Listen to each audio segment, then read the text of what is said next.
నేను ఎప్పుడు వచ్చింది ఒక కులం కోసం రాలా. కాపు నాయకులందరికీ ఇబ్బంది ఉందని చెప్తున్నాను. నేను ఒక కులం కోసం రాలా. నా దేశం కోసం వచ్చాను, నా నేల కోసం వచ్చాను, నా రాష్ట్రం కోసం వచ్చాను. మీరు నన్ను ఒక కుల నాయకుడిగా పెట్టాలనుకుంటే ఒక పని చేస్తాను.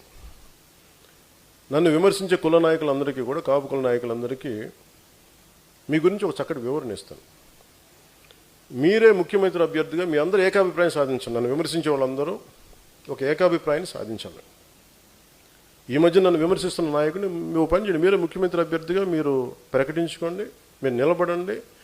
సంపూర్ణంగా మీ వెంట ఉండే ఎంతమంది కుల సభ్యులు ఉంటారో వాళ్ళందరితోటి మీరు ముఖ్యమంత్రి అయిపోయిన సంతోషం. నేను కూడా మీకు కంగ్రాచులేట్ నోట్ పంపిస్తాను. మీరు ముఖ్యమంత్రి నా మీద కూడా కేసులు పెట్టుకోండి, గతంలో వీడు ఇలా చేశాడని చెప్పి, ఇబ్బంది లేదు నాకు. విమర్శించే కాపు నాయకులు కూడా నేను ఒకటే చెప్తున్నాను, మాట్లాడితే రంగయ్య గారిని పట్టుకొస్తారు.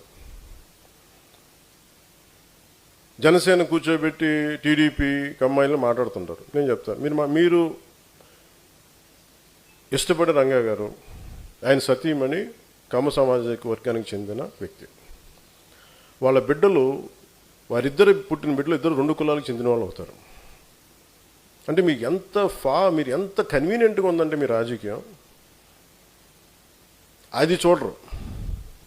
ఆయన బతికున్నప్పుడేమో వైసీపీలో ఉన్న నాయకులందరూ కానీ, ఇక్కడున్న నాయకులందరూ కూడా ఆయన బతికున్నప్పుడు ఒక్కళ్ళు మాట్లాడాలి ఆయన గురించి. చనిపోగానే ఈరోజు అందరికీ కోపాలు వచ్చేసింది. ఎందుకంటే మరి ఏం కూర్చోబెట్టి నా మీద పడ్డారు. నేను ఎప్పుడు కులం ప్రస్తావన తీసుకుని నేను ఎప్పుడు రాలేదు.